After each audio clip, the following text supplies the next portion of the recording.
मैं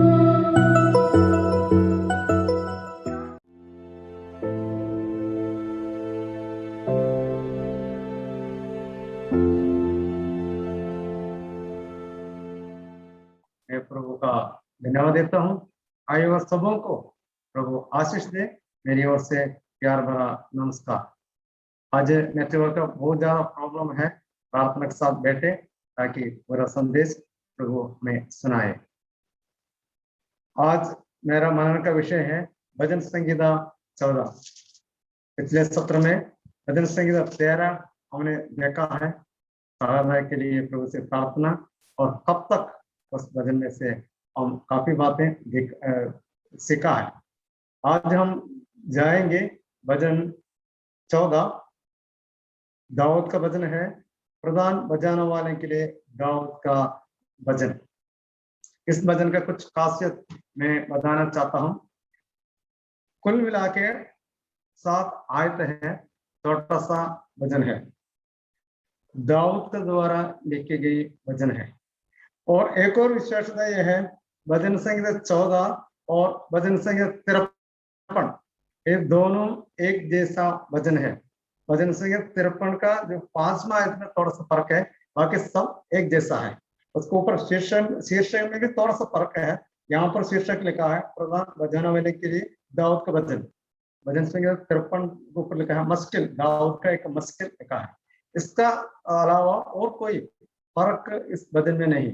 मतलब भजन संगीत 14 और भजन संगीत 53 एक जैसा है। उसका विषय भी एक है। और इसमें थोड़ा सा पूरा ज्ञान मिले, इसलिए थोड़ा सा बात मैं बताता हूँ। जो डबल बार जो भजन आए हैं आपको ध्यान देना चाहता हूँ। पहले भजन 14 और 53 2 बार आए हैं। और इसके अलावा भजन संगीत 40 का 13 से लेकर और भजन संगीत 70 दोनों बराबर है। भजन संगीत 40 का 13 से लेकर 17 तक और भजन 17 एक जैसा है, वो भी डबल आया है। और भजन संगीत 18 और दूसरा सामुएल 22 अध्याय का 2 से लेकर 51 तक एक जैसा है। ये सब डबल भजन आए हैं। भजन संगीत 18 और दूसरा सामुएल 22 अध्याय का 2 से लेकर 51 तक भी एक बार 2 बार आया। और पहले इतिहास उसका में हम पढ़ते हैं, उसका 16 अध्याय का 8 से लेकर 36 तक वो दोबारा आए हैं।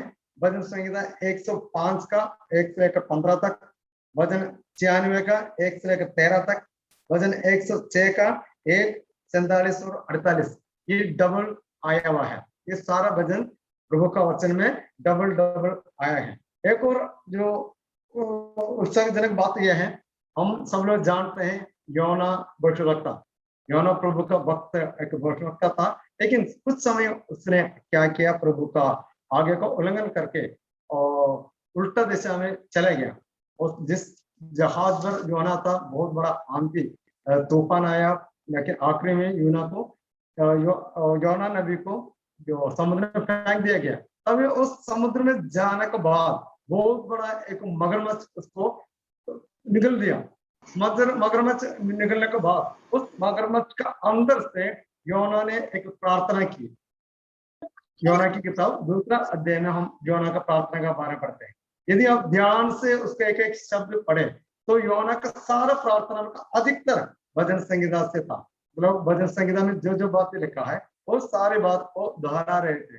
बहुत महत्वपूर्ण बात योना ने वहां पर प्रार्थना किया, उस प्रार्थना को उत्तर मिल गया। मैं क्यों इसे 2 बार एम्फसिस करके कहा? हमारे प्रभु यीशु मसीह ने भी अपने प्रचार में, यीशु ने जो कुछ कहा सब कुछ सच है, लेकिन हम और भी देखे यीशु कुछ बातों को बहुत जोर दे के कहा। मैं सच कहता हूँ, यानी इसका मतलब जो पहले जो कुछ बोला झूठ नहीं, लेकिन उस बात को पक्का करने के लिए उस शब्द इस्तेमाल किया 2 बार। इसलिए से भजन संगीत 14 और भजन संगीत 53 एक जैसा यहाँ पर आए हैं। मैं इसके बारे में मनन किया तो मुझे इसका 2 बार लिखने का कारण क्या है? शायद आप ये सोचोगे भैया क्यों भजन संगीता का स्टडी तो कर रहे हैं, लेकिन ऐसे क्यों ऐसे बताते हैं? क्योंकि मेरा इच्छा है आप लोग प्रभु का वचन के बारे में पूरे ज्ञान मिले, क्योंकि हमें प्रभु का वचन मनन करने से हमें ज्ञान मिलता है। इसलिए मैं इस जो गंभीरता से और धीरे धीरे इस बात को समझा रहा है। 2 बार ऐसे इस वचन क्यों दिया गया? तभी मैं मनन करने के बाद मुझे एक बात याद आया, और उत्पत्ति किताब 41 अध्याय में एक बात है, आपको सब याद होगा। जो फिरो, मिस्र का राजा फिरो ने एक स्वप्न देखा, और स्वप्न उसको 2 बार हुआ। पहले एक स्वप्न देखा, एक सुंदर मोटी मोटी गाय का, और उसका साथ एक कुरूप और दुबली पतली गाय, और स्वप्न पहले देखा। इसके बाद और सोने के बाद दोबारा एक और स्वप्न देखा। अर्थ तो एक ही था, एक तो टांडला और मोटी मोटी अच्छा, और उसके पीछे मुरझाया हुआ फूले आकर उनको खा रहे थे। 2 बार फिर उनका स्वप्न हुआ। तब यूसुफ ने इसको व्याख्या दिया, व्याख्या देने का बाद 41 अध्याय का 32 आयत में यूसुफ ने कहा, इस सपने इसलिए 2 बार हुआ, जो कार्य निश्चय है प्रभु जल्दी से वो करने वाला है। 2 बार जो बात होते हैं इसका मतलब पूरा पक्का है। इसलिए इस भजन वो बात को मैं मनन करके इस भजन के ऊपर मैंने मनन किया। तो भजन संगीता 14 और भजन संगीता 53 2 बार आए हैं। इसमें जो बात लिखा है वो बिल्कुल स्थिर है। बाकी इसका मतलब ये नहीं बाकी स्थिर नहीं, लेकिन और भी दबाव से परमेश्वर इस भजन को हमें दिया गया है। इसलिए हम भजन पढ़ने से भी हमें ऐसा लगता है ये बहुत पक्का भजन है। इस भजन में हम काफी बात हम सुना है, जो बार एक ही बार सुसमाचार सुने, और आप लोग जो विश्वासी है आप लोग सुसमाचार सुना होगा, और लेकिन आप इस बात को इस भजन का इस एक आयत जरूर सुना होगा। जो भी सुसमाचार सुनाते हैं उस व्यक्ति इस भजन से जरूर बताया होगा। वो मशहूर आयत इसी भजन में है। इसमें लिखा है, एक भी धर्मी नहीं, सब लोग भटके, कोई धर्मी नहीं, सब लोग परमेश्वर से दूर हो गया। उस वचन हम इस भजन संगीता से मिलते हैं। और इसी वचन जो प्रेरित पौलुस रोमियो की पत्री इसका 3 अध्याय का 10 और 11 आयत में बताया गया। वो रोमियो के पत्र में इसलिए बताया गया, जो रोमियो के पत्र ऐसे एक किताब है थियोलॉजी के लिए बहुत महत्वपूर्ण है। इसलिए पूरा दुनिया पापी है, और उसको पक्का करने के लिए प्रेरित पौलुस इसी आयत का जो सहारा लिया। जो रोमियो के पत्र 1 और 2 अध्याय 3 अध्याय की शुरुआत में पौलुस एक बात समझा रहे थे, सारा दुनिया चाहे अच्छा जीवन बिताने वाला हो, चाहे धार्मिक यहूदी लोग हो, जो अन्य जाति लोग हो, यूनान के लोग हो, जो भी है, सबने पाप किया, परमेश्वर का महिमा से भेद हो गया। तो बोलने से पहले पौलुस कहते हैं धर्मी एक भी नहीं, सब लोग भटक गया। इसलिए बहुत मशहूर आयत है भजन संगीता 14 का। अभी हम उसका एक बार पढ़ेंगे, सब लोग अपने अपने बाइबल खोले, एक बार इस भजन में पढ़ूंगा। भजन 14 हिंदी बाइबल का टॉपिक उसका टॉपिक है मनुष्य की मूर्खता और दुष्टता। ये पढ़ने के बाद उसका विषय मुख्य विषय में बताऊंगा, फिर इसका एक एक करके व्याख्या करके बताऊंगा। अब भजन 14 प्रधान बजाने वाले के लिए दाऊद का भजन। मूर्ख ने अपने मन में कहा है, कोई परमेश्वर है ही नहीं, वे बिगड़ गए, उन्होंने गिने काम किए हैं, कोई सुकर्मी नहीं। परमेश्वर ने स्वर्ग में से मनुष्यों पर दृष्टि की है, और देखो कि कोई बुद्धिमान, कोई परमेश्वर का खोजी है या नहीं। वे सबके सब भटक गए, वे सब भ्रष्ट हो गए, कोई सुकर्मी नहीं, एक भी नहीं।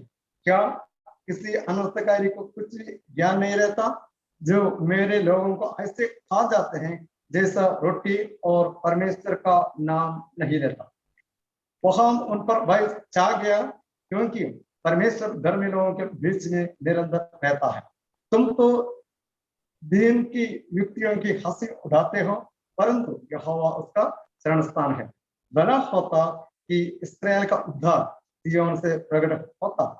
जब यहोवा अपनी प्रजा को दासों से लौटा ले आएगा, तब याकूब मगन और इस्राएल आनंदित होगा। प्रभु का वचन पढ़े जाने पर आशीष हो। अब इसका विषय मैं बताना चाहता हूँ। अपने हिंदी VSA के बाइबल में लिखा है, इसका शीर्षक लिखा है मनुष्य की मूर्खता और दुष्टता।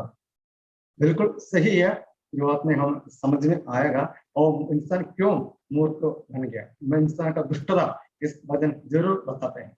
लेकिन मैंने इसको काफी बार पढ़ने के बाद मेरा इसका जो विशेष जो सब्जेक्ट है उसका मुख्य विषय ये होना चाहिए, जो दुष्ट इंसान प्रभु का लोगों को बहुत सताते हैं। वो सताव देखकर प्रभु का दास अपने मन में दुखी होकर उनका छुटकारे के लिए प्रार्थना कर रहा है। दाऊद है उस प्रभु का जन और दुष्ट जन, और हमें मालूम नहीं है इस वचन किस संदर्भ में लिखा है। मैं काफी खोजबीन किया लेकिन उसका संदर्भ मुझे मिला नहीं। लेकिन बाइबल पढ़ने से ऐसा है, दुष्ट जन जो ईश्वर रहित लोग, नास्तिक लोग प्रभु के लोगों को बहुत सता रहा है। उसका हम निकालने चाह रहा है और ऐसा अब लोगों को कहा जाते हैं जैसे रोटी खाने जैसा लोगों को निगल जाते हैं, उसको खत्म करने के लिए इच्छा रखते हैं जो जो मूर्ख लोग, यानी जो ईश्वर नहीं है वो लोग। तभी ऐसा देखकर प्रभु का दास का मन के अंदर बहुत दुखी हुआ। तभी उसने से प्रार्थना कर रहा है, उसका लास्ट है भला होता कि इस्राएल का उद्धार सिय्योन से प्रकट होता। जब यहोवा अपनी प्रजा को दासों से लौटा ले आएगा तब याकूब मगन और इस्राएल आनंदित होगा। बुरा बाइबल पढ़ के मुझे समझ में आया नहीं आया दाऊद के समय में इस्राएल लोग कब दासत्व में गया।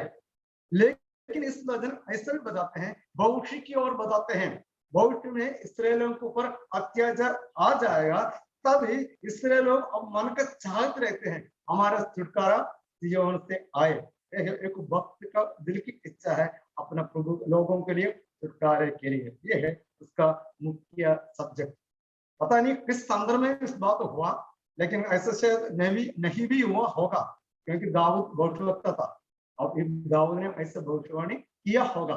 क्योंकि भजन संहिता 22 हम पढ़े तो उसमें काफी बातें लिखा है, लेकिन वो कोई भी बात दाऊद का जीवन में नहीं हुआ था। वो सब हमारा प्रभु यीशु मसीह की और इशारा करते थे। इसी रीति से भविष्य में इस्राएल के जीवन में होने वाले घटने को देखकर दाऊद ने भी भजन लिखा है।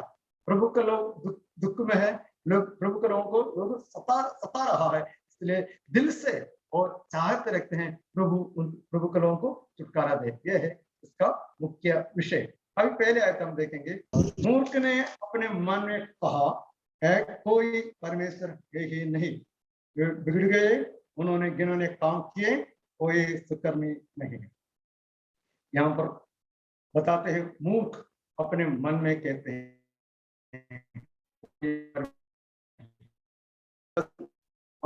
ऐसा लगता है व्यक्ति कहते हैं बताते हैं क्योंकि सारा ब्रह्मांड परमेश्वर ने बनाया, सारा पृथ्वी का सब चीजें प्रभु ने बनाया और इंसान का सुख के लिए सब कुछ बनाया और आकाश को बनाया, तारागण को बनाया। हम भजन में दाऊद ने लिखा है आकाश परमेश्वर का महिमा का वर्णन कर रहा है, वो सब कुछ प्रभु ने बनाया। रोमी की पत्री पहले देखो 20 आयत में परमेश्वर का अनदेखी गुण परमेश्वर ने शुरू में इस धरती पर आकाश में इस कुदरत इस सारे बातें देखने के बाद एक इंसान कहते हैं जो संसार परमेश्वर ने बनाया और इंसान को सारा सुख सुविधा दिया, वो सुख सुविधा में बैठकर इंसान कहते हैं सारा सुविधा परमेश्वर के द्वारा उसको जो सुविधा दिया वो सारा सुविधा अपने जीवन में अनुभव किया, उसका सारा फायदा उठाने के बाद उसी परमेश्वर के खिलाफ कहते हैं कोई ईश्वर नहीं। ऐसा व्यक्ति मूर्ख के अलावा कौन हो सकता? आज भी ऐसा काफी लोग हैं जो अपने आप को नास्तिक कहते हैं, अपने आप को बुद्धिमान कहते हैं, लेकिन प्रभु की नजर में ऐसा लोग बुद्धिमान नहीं है, वो लोग मूर्ख है। जो नास्तिक लोग मूर्ख है क्योंकि सब कुछ परमेश्वर ने बनाया लेकिन वो प्रभु का अस्तित्व को नहीं मानते। क्यों लोग प्रभु का अस्तित्व को नहीं मानता? इसका कारण भी जो मूर्ख लोग यानी जो नास्तिक लोग प्रभु का अस्तित्व को क्यों नहीं मानता? इसका कारण यह है अपना मन मर्जी का जीवन बिताने के लिए। जिन लोग मान ले तो एक ईश्वर है, ईश्वर जरूर न्याय करेगा, वो न्याय से बचने के लिए एक बहाना लोग ढूंढता है, ईश्वर नहीं फिर क्या होना। लेकिन इन लोगों अपने मन में कहा तो भी ईश्वर तो है, लेकिन इस मूर्खों का, इस नास्तिक का विचार क्या है? अपने मन मर्जी के अनुसार मैं जीवन बिताऊंगा। इसलिए उन्हें क्या क्या काम करते हैं? जो नास्तिक लोग, जो प्रभु को डरता नहीं है, क्या काम करते हैं? वो बिगड़ गए, उन्होंने गिने काम किए, कोई सुकर्मी नहीं। मतलब उन लोग क्या करते हैं? बिगड़ गए, वे सब के सब बिगड़ गए। जो बिगड़ गए शब्द सबसे पहले बाइबल में आए हैं, उत्पत्ति किताब 11 अध्याय का 6 अध्याय का 11 आयत में। सारा पृथ्वी परमेश्वर की नजर में बिगड़ गया। उस वक्त का हाल क्या था? कोई भी ईश्वर को मानने वाला नहीं था, नूह का परिवार का अलावा। सब कुछ दुष्ट कर्म मन करने लगा, अपने मन मर्जी के अनुसार जीवन बिताने लगा। जो दुष्टता उस वक्त दुनिया में हुआ, वो देखकर प्रभु दुखी हुआ। वो शब्द यहाँ पर बिगड़ गया। जो नास्तिक लोग, जो अपने मन मर्जी का अनुसार जीवन बिताने के लिए, बुराई करने के लिए, वो कहते हैं कोई ईश्वर नहीं है। वो क्या करते हैं? उन्होंने जिन्होंने काम किया, फिर उन लोग क्या करते हैं? प्रभु के लोगों को तुच्छ जानते हैं, प्रभु के लोगों को मजाक उड़ाते हैं, उनको नाश करने के लिए लगा हुआ है। और क्या करते हैं? उनको मजाक कर रहा है और ईश्वर से प्रार्थना नहीं करते। ये दुष्ट लोगों का एक, जो इस नास्तिक लोगों का एक पहचान है, मनमर्जी का जीवन बिताने के लिए। आज दुनिया में इस भजन, आज का दिन का भी भजन है। ऐसा करोड़ों लोग दुनिया में है जो कहते हैं ईश्वर नहीं। इसका कारण है वो अपने गंदे काम में जीवन बिताने के लिए। उसके बाद क्या करते? कोई धर्मी नहीं। उसके दूसरे आयत में प्रभु क्या करते हैं? ऐसा समय में परमेश्वर स्वर्ग से नीचे देखता है, सारे इंसान के ऊपर दृष्टि डाल दिया। दृष्टि डालकर प्रभु वो ढूंढते हैं कोई ईश्वर को मानने वाला है कि नहीं। हम उत्पत्ति किताब 6 आयत में एक बार वापस जाए, वहां पर भी हम देख सकते हैं परमेश्वर ने देखा सारा बिगड़ गया, लेकिन वहां पर एक धर्मी जन को मिला और यूं था। प्रभु स्त्री से आज भी सच्चे ईश्वर का खोजने वालों को ढूंढता है। जो ईश्वर को जो लोग ढूंढता है वो है बुद्धिमान इंसान, वो है समझदार इंसान। ऐसा व्यक्ति परमेश्वर से डर मानेगा। और तीसरा आयत में वे सब के सब भटक गए, वे सब भ्रष्ट हो गए, कोई सुकर्मी नहीं, एक भी नहीं। ये दाऊद के समय में और पौलुस के समय में थोड़ा सा फर्क का समझना बहुत जरूरी है। यहाँ पर दाऊद कहने का मतलब है प्रभु के लोगों को ऊपर अत्याचार करने वाला लोग। दाऊद जो बलिदान चढ़ाकर प्रभु के साथ धर्मी बन गया था, जो पिछले सत्र में मैंने इस बात को बताया था। जो बलिदान चढ़ाकर प्रभु के साथ जो जीवन बिताते हैं वो सब धर्मी है। दाऊद के समय में जो दुष्ट लोग, यानी जो नास्तिक लोग क्या करते हैं? मनमर्जी जीवन बिता के, वो कोई धर्मी उसमें नहीं है, सब लोग भटक गया, एक भी नहीं उनमें, एक भी नहीं। पहले जब मैंने बताया रोमे के पत्र 3 अध्याय पौलुस जब पहले बताया सारा यूनानी लोग, अन्य जाति लोग पापी हैं। उसके बाद ये समझा दिया जो यहूदी लोग, जो धर्म का काम करने वाला यहूदी लोग भी पापी है। फिर आखिरी में उसका निचोड़ निकाला है, एक भी धर्मी नहीं। आज दुनिया में जितने भी इंसान हैं प्रभु की नजर में एक भी धर्मी नहीं है। हम भी धर्मी नहीं थे, लेकिन हमें धर्मी बनाया गया। कैसे? हम कुरिन्थियों के पत्र में पौलुस हमें बताते हैं, कुरिन्थियों के पत्र 6 अध्याय का 9 से लेकर 11 आयत में बहुत एक बड़ा लंबी लिस्ट पापों का दिया गया। उस लिस्ट में पौलुस कहते हैं उसमें से तुम भी ऐसे ही थे, लेकिन अभी यीशु मसीह के द्वारा, उसका आत्मा के द्वारा हमें पवित्र किया और धर्मी बनाया गया। प्रभु के नजर में आज भी एक ही धर्मी नहीं, लेकिन जो व्यक्ति प्रभु यीशु मसीह पर विश्वास करते हैं और धर्मी बन जाते हैं। कारण क्या है? हमारे लिए कोई धार्मिकता नहीं, हम अभी भी पापी हैं, लेकिन हमारा सारा पाप प्रभु यीशु मसीह अपने ऊपर लेकर प्रभु का धार्मिकता हमारे ऊपर डाल दिया गया। हमारा धार्मिक काम कैसे है? प्रभु का दास यशायाह कहते हैं हमारा धार्मिक काम मेरे चितरे कपड़ों के समान है। हम कितने भी धर्म का काम करें, प्रभु का नजर में मेल और चित्र है। लेकिन प्रभु यीशु मसीह का धार्मिकता हमारे ऊपर डाल दिया गया। जिस वक्त हमने विश्वास किया, प्रभु यीशु का धार्मिकता हमारे ऊपर आ गया, विश्वास के द्वारा हम धर्मी बन सकता है। 4 आयत में लिखा है, क्या किसी अनर्थकारी को कुछ भी ज्ञान नहीं रहता? जो मेरे लोगों को ऐसे खा जाते हैं जैसा रोटी और परमेश्वर का नाम नहीं लेते हैं। लोग प्रभु का नाम नहीं लेते हैं और प्रभु के लोगों को दबाते हैं और उनका कोई ज्ञान नहीं क्या होने वाला है। वो लोग क्या करते हैं, फिर वो धर्मियों को सताने लगा, तभी एकदम उनके ऊपर भय छा गया। उनको मालूम हो गया धर्मी जन जो विश्वास धर्मी बन गया, प्रभु धर्मी जनों का कार्य देखता है। दुनिया में अभी भी नास्तिक लोग, दुष्ट लोग हमें सताते हैं, लेकिन ये ध्यान रखना एक दिन आएगा परमेश्वर जरूर धर्मी का पक्ष लेंगे। और धर्मी कौन है? मैंने अभी बताया, जो यीशु पर विश्वास किया और सब धर्मी है। दुनिया में लोग हमें सताएंगे, लेकिन परमेश्वर हमारा जो पक्ष जरूर लेंगे। यह चटाई में लिखा है, तुम तो दीन की युक्तियों के हंसी उठाते हैं। जो नास्तिक लोगों के पास जाकर हम प्रभु के बारे में सुनाओ तो क्या करेंगे? हमें मजाक उठाएंगे। हाँ, लोगों को बारे में बताओ, पवित्रता के बारे में बताओ, न्याय के बारे में बताओ और प्रभु के प्रेम के बारे में बताओ, लेकिन लोग कैसे करेंगे? हमें मजाक उठाएंगे। लेकिन आगे लिखा है, परंतु यहोवा उसका शरण स्थान है। किसका? धर्मी जन का, जो विश्वास के द्वारा धर्मी बन गया और परमेश्वर उनका शरण स्थान है। इसलिए हम डरने का जरूरत नहीं है। प्रभु हमारा साथ रहते हैं, चाहे दुनिया के लोग हमें कितने भी मजाक उठाए, प्रभु हमारा धार्मिक जो शरण स्थान बना है। हम भजन संहिता 46 का एक आयत में लिखा है, यहोवा हमारा शरण स्थान और बल है, संकट के समय में अधिक समय से मिलने वाला परमेश्वर। और परमेश्वर हमारा शरण स्थान है। चाहे दुनिया के लोग हमें मजाक उठाए, लेकिन हमारा जो एक जिम्मेदारी, उत्तरदायित्व हमें दिया है, हम जाकर उस ईश्वर के बारे में बताएं। फिर मैंने बताया अभी, देखो 7वां दाऊद का एक दिल की चाहत है। इस चाहत हमारा जीवन में भी होना जरूरी है। और चाहत क्या है? जो ऊपरी आया तो मैंने देखा है, नास्तिक लोग जो प्रभु को नहीं मानता, पापी लोग प्रभु के लोगों को सताते हैं, तभी क्या प्रतिक्रिया होना चाहिए? 7वां आयत में, भला होता कि इस्राएल का उद्धार सिय्योन से प्रकट होता, जब यहोवा अपनी प्रजा को दासों से लौटा ले आएगा, तब याकूब मगन और इस्राएल आनंदित होगा। इस दिन अभी तक आया नहीं है। दाऊद की इच्छा है एक दिन इस्राएलियों को पूरा दुनिया सत्यानाश करेगा, तभी इस्राएलियों वो बाट जोगे है। मैंने ये बताया ये कब, दाऊद के समय में इस बात शायद नहीं हुआ होगा, लेकिन ऐसा दिन आने वाला है। पूरा यहूदी लोगों के ऊपर, इस्राएलियों के ऊपर अत्याचार होगा। उस वक्त उनका छुटकारा कहां से मिलेगा? सिय्योन से आएगा।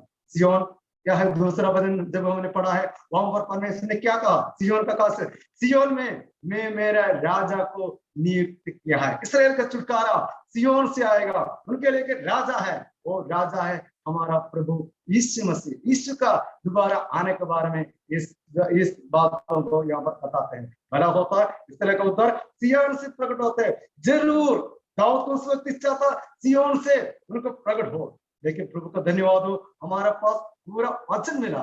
इस वचन के आधार पर मैं दावत के साथ कह सकता हूँ, सिय्योन से उनका छुटकारा आएगा। उनको मसीह आएगा और उनको छुटकारा दिलाएगा। जब इसका दूसरा राष्ट्र हिस्सा, जब यहोवा अपनी प्रजा को दासों से लौटा ले आएगा, तब याकूब मगन और इस्राएल आनंदित होगा। जब प्रभु अपने लोगों को ऊपर सुधि लेगा और प्रभु फिर इस्राएल लोग, याकूब मतलब इस्राएल, यहूदा लोग आनंदित होगा। प्रभु का लोगों के लिए एक खुशी का समय हमेशा रखा है। हम देखिए आज हम दुनिया में जीवन बिताते हैं, मसीही लोगों के लिए हमेशा सताव और दुख है, परेशानी है, लेकिन हमारा इस दुख का समय जरूर चले जाएगा, हमारा परेशानी का समय दूर हो जाएगा। लेकिन ऐसा एक दिन आएगा हमारे जीवन में खुशियां और आनंद आने वाला है। मसीही लोग इस दुनिया के लिए जीवन नहीं बिताता। अभी इस सारा दुनिया दुष्ट का दिन में है, इस बात को हम समझना है। लेकिन दुखी की बात यह है, काफी मसीही लोग इस बात को नहीं समझता। मसीही लोग को ये कुछ लोगों की शिक्षा है, दुनिया में प्रभु हमें आशीष देगा, संसारिक आशीष देगा, लेकिन इस सारा दुनिया दुष्ट का अधीन में है। मसीही लोगों के लिए यहाँ पर कोई सुख नहीं रखा। हम यहाँ पर परदेशी है, दूसरे के द्वारा हमें सताया जाएगा, लेकिन ये सताव सब खत्म हो जाएगा और हमारा प्रभु सिय्योन से आएगा। हमें पहले तो इस्राएलियों को छुटकारा देगा, लेकिन इसको पहले हम प्रभु का साथ रहेगा। वहां पर कोई हमें पीड़ा नहीं देगा। एशिया की भविष्यवाणी में है और यिर्मयाह की भविष्यवाणी में ये सारी बातें हमें बताया गया। और प्रभु के लोगों को कोई सताव नहीं होगा। प्रभु का धन्यवाद हो। हम याद रखना है अभी भी इस सारा दुनिया दुष्ट के अधीन में है। यहाँ पर दुष्ट लोग रहते हैं, यहाँ पर जो नास्तिक लोग रहते हैं, लेकिन उसके बीच में हम प्रभु का जो दवाई दे साथ हमें ये निश्चय होना है, परमेश्वर दीन लोगों को, धर्मी लोगों का जो चरण स्थान है, उस चरण स्थान में हम रहना है। हमेशा उस चरण स्थान में रहना हमारे लिए अच्छा है। यदि हम उस चरण स्थान से बाहर गए तो हमें खतरा का अंडर आएगा। इसलिए प्यारो, मेरा संदेश अभी मैं समाप्त करना चाहता हूँ। दुनिया के लोग जो मूर्ख दुष्टता का काम करते हैं, जो ईश्वर नहीं है दुष्टता का काम करते हैं, लोगों को सताते हैं, लेकिन हम मसीह लोग, प्रभु हमारा साथ रहता है। एक दिन हमारा छुटकारा आएगा, हम प्रभु का साथ रहेगा, इस आशा हमारे जीवन में है। एक और बात हमारी जिम्मेदारी है, जब हमारे सामने मसीह लोग सताए जाते हैं, हमारे दिल की प्रार्थना है साथ में आए, प्रभु हमें छुटकारा दे। हमारा प्रभु जरूर आएगा, हमें सारा चीजों से, दुखों से छुटकारा देगा। इस वचन के द्वारा प्रभु हमें आशीष दे, उसके नाम की महिमा।